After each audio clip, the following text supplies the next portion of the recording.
dans mon quotidien, ben, on va faire des petits gestes tout simples. Faire des lacets. Avant, 171 kg, pour me baisser et faire un lacet, c'était inimaginable. J'arrive à le faire. Aller faire du vélo avec mes neveux, mes nièces, des amis qui en faisaient, et moi je dis mais je pourrais jamais. Et maintenant j'y vais. Hier j'ai encore fait du vélo avec un ami.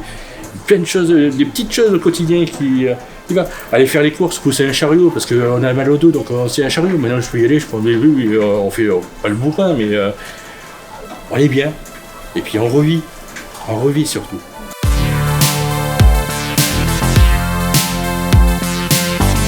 Donc l'obésité, c'est une maladie chronique métabolique qui touche maintenant 17% de la population française. Alors il y a ce qu'on appelle un barème, c'est l'IMC, l'indice de masse corporelle, et c'est grâce à ce barème-là, donc c'est le poids qui est divisé par la taille au carré, et on va avoir un chiffre.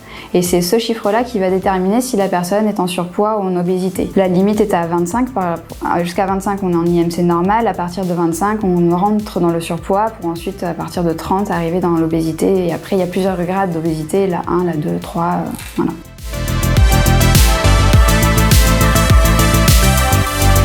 Bonjour, moi c'est Maxime Boken, je suis responsable du centre MyBodyNov, donc c'est un centre sport santé et mieux-être sur Montpellier. Donc c'est un centre qui est ouvert depuis 2016 où nous prenons en charge sur prescription médicale des patients atteints de maladies chroniques.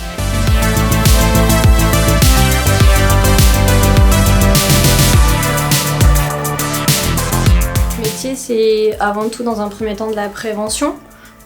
Pour limiter la sédentarité, améliorer la qualité de vie de la personne en situation d'obésité. Après, c'est beaucoup être aussi à l'écoute parce que les personnes qui viennent à MyBodyNov ou qui n'ont jamais fait de sport ou d'activité physique ont beaucoup d'appréhension. Et en fait, on est déjà à leur écoute, on les rassure et après on y va progressivement. En fait, c'est vraiment notre façon de travailler, c'est aller en douceur. Classique. On commence au niveau de la hanche, au-dessus de la tête, on descend. 30 répétitions, sans cambrer. Fat burn. Fat burn, on se touche. Parfait. Comme de mal l'une en face de l'autre.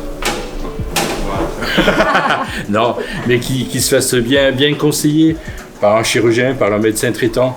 N'hésite pas à en parler. C'est une maladie pas assez reconnue encore, malheureusement. Mais moi je le dis, même pour moi.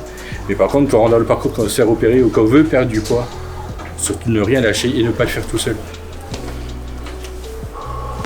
Déjà je le vois parce que la ceinture que j'ai sur le côté, je vais te montrer. Hein. Il y a une réunion et normalement il y a un cran. En plus il y a une lanière en plus que j'ai enlevée de chaque côté. Et on a fait avec Flavie l'autre fois. Ouais. J'ai perdu entre 12 et 15 cm de taille. Le tour de. C'est que ça marche. Et au poids je le vois aussi. Surtout aux vêtements, on dit. Mais à Decathlon, justement, j'ai acheté le genre, j'ai mis. Mais j'ai La Ligue contre l'obésité est une association qui a été créée en 2014 et qui regroupe tous les acteurs de la prise en charge de l'obésité, c'est-à-dire des patients, des associations de patients, mais également des professionnels de santé ou des entreprises impliquées dans la prise en charge de l'obésité comme MyBodyNov. L'objectif de cette association, c'est de faire changer le regard sur cette maladie qui est encore à tort considérée comme un problème de comportement. On pense souvent que les personnes sont obèses parce qu'elles mangent trop ou ne font pas assez d'activité physique et c'est assez limité alors qu'il y a beaucoup d'autres causes et donc une prise en charge beaucoup plus complexe à mettre en place. Et donc en 2020, il y a 17% de la population française des plus de 18 ans qui souffrent d'obésité et presque la moitié de la population qui est en surpoids ou souffrant d'obésité. Donc ce sont quand même des chiffres importants puisque ça représente presque 8,5 millions de personnes souffrant d'obésité. La Ligue contre l'obésité est également là pour former les professionnels de santé, pour accompagner les associations de patients, pour faire de la prévention dès le surpoids et surtout informer des réelles causes.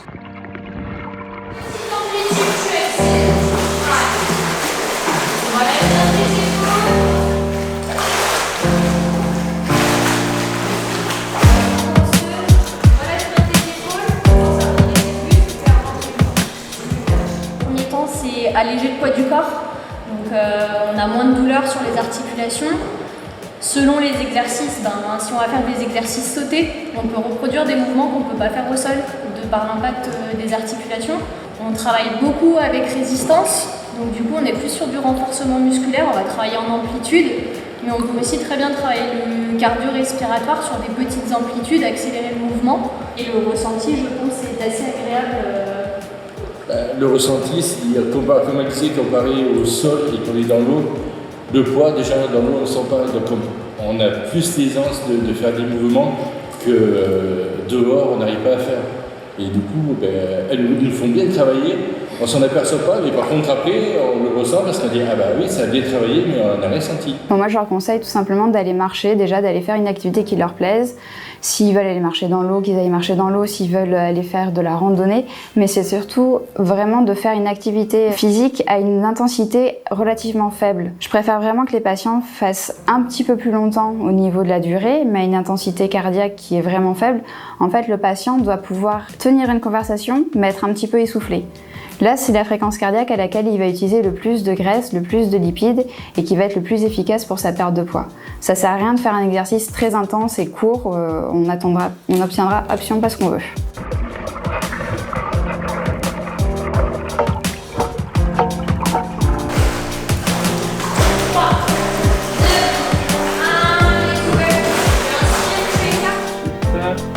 C'est bon.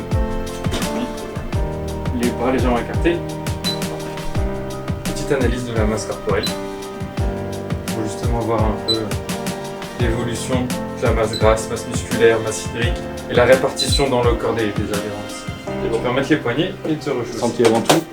Et je vois que maintenant, déjà j'ai une gouaille, j'aime bien parler les gens et j'ai envie d'aider les autres personnes parce que moi j'y arrive, j'ai pourquoi pas d'autres et pourquoi pas leur donner un coup de pied, pas aux fesses, mais un coup de pied pour leur dire mais si tu peux y arriver, baisse pas les bras. Alors, on est là pour t'aider, il y a des structures qui sont là pour nous aider, donc il faut y aller, il ne faut pas avoir peur.